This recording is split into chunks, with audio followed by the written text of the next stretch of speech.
မင်္ဂလာပါခင်ဗျနာဂတ်ကိုရှေ့ရှုပါဘဝကိုစနစ်တကျတိဆောက်ပါစိတ်သက်စည်းကမ်းပညာတိုးပွားအောင်လုပ်ပါနှုတ်ရိုင်းလက်ကျန်းအကျင့်ကိုဖျောက်ပါမျှတစွာတွေးတောပါသူတစ်ပါးကိုမပြိုင်ပါနဲ့ကိုပြိုင်ပါကလေးငယ်တွေကိုမြေတောင်မြောက်ပေးပါအများနဲ့မတူအောင်တီထွင်မှုလေးတွေကိုပြုလုပ်ပါဘယ်အရာကိုမှမပေါ်စတင်ပါမတရားတာမှန်သမျှကိုတရားနဲ့ချီဖြတ်ပါဒူရီလူမွန်တယောက်အဖြစ်ဘဝကိုဖျက်ဆီးပါပြင်းရည်ခြင်းကိုလျှော့ပါတမအာဇီဝအလုပ်ဟုသမျှစူးစမ်းလုပ်ပါ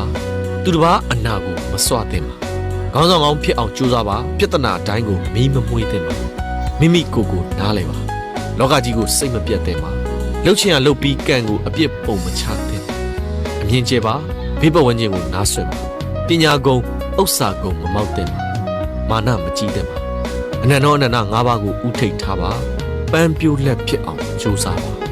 အမှန်တရားကိုချစ်မြတ်လို့ပါဘယ်သူကိုမှမနှိမ်ချသင့်ပါလောကကြီးကိုမေတ္တာဖြင့်အလှဆင်ပါ